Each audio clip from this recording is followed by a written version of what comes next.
பிரியமானவர்களே, இயேசுவின் நாமத்தில் உங்களை நான் வாழ்த்துகிறேன். கிறிஸ்மஸ் நாட்கள் நெருங்கி கொண்டிருக்கிறது. கிறிஸ்மஸ் பண்டிகை கொண்டாட நீங்கள் ஆயத்தமாய் கொண்டிருப்பீங்க. இந்த கிறிஸ்மஸ் காலத்தின் நற்செய்தி ஒன்றை உங்களுக்கு நான் சொல்லுகிறேன். நான் நின்று பேசுகிற இடம் இயேசு பிறந்த பெத்லகேம் என்கிற அந்த ஊர். அந்த பெத்ல இப்போ ஒரு பெரிய பட்டணமாக இருக்கிறது. 2000 வருஷத்துக்கு முன்னால் ஒரு சின்ன ஊராக இருந்திருக்கும். அந்த ஊரில் நின்று கொண்டு தான் உங்களோடு பேசுகிறேன்.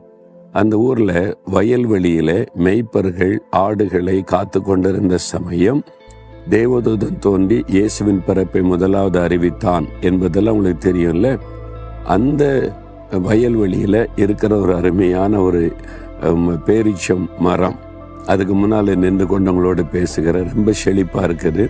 இந்த பகுதி நல்ல ஒரு செழிப்பான ஆசீர்வாதமான பகுதியாக இருக்கிறதை பார்க்க முடியும். என்னால் இது அப்பத்தின் வீடு.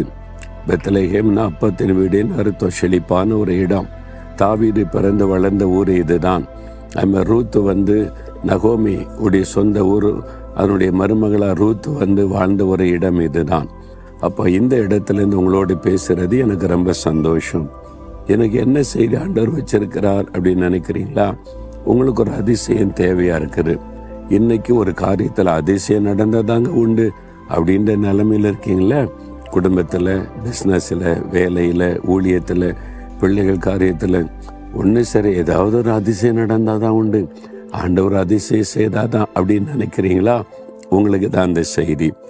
நீங்கள் ஏசாயா 9ஆம் அதிகாரம் 6ஆம் வசனத்தில் இயேசுவின் பிறப்பை குறித்து தீர்க்க தரிசனம் சொல்லும்போது, நமக்கு ஒரு பாலகன் பிறந்தார், நமக்கு ஒரு குமாரன் கொடுக்கப்பட்டார், கர்த்தத்துவம் அவர் தோளின் மேல் இருக்கும், அவர் நாமும் அதிசயமானவர்.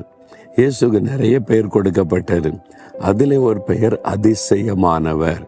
இன்னைக்கு அதிசயமான இயேசு தான் உங்களோடு பேசுகிறார். என் மகனே, என் மகளே, நான் அதிசயங்களை செய்கிறவர், என் பேரே அதிசயமானவர், உனக்கு என்ன அதிசயம் வேணும் அப்படின்னு ஆண்டவர் கேட்கிறார்.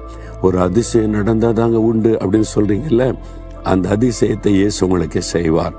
அவர் இந்த உலகத்தில் உலாவின நாட்களில் எத்தனை அதிசயம் செய்தார். தண்ணீரை திராட்சரசமாய் மாற்றுகிறார், மரித்தோரை உயிரோடு எழுப்புகிறார், குருடர்களுக்கு பார்வை கொடுக்கிறார், சப்பானிகளை நடக்க வைக்கிறார். எத்தனை அதிசயம் பாருங்க. 5 மீனை பங்கிட்டு ஆயிரக்கணக்கான பேர் சாப்பிட வைக்கிறார், பெருக பண்ணுகிற அற்புதம், அதிசயம். அவருடைய ஒவ்வொரு காரியமும் அதிசயம்தான். உங்களுக்கு செய்ய மாட்டாரா? உங்களுக்கு என்ன அதிசயம் வேணும்? எதில் அதிசயம் நடக்கணும்?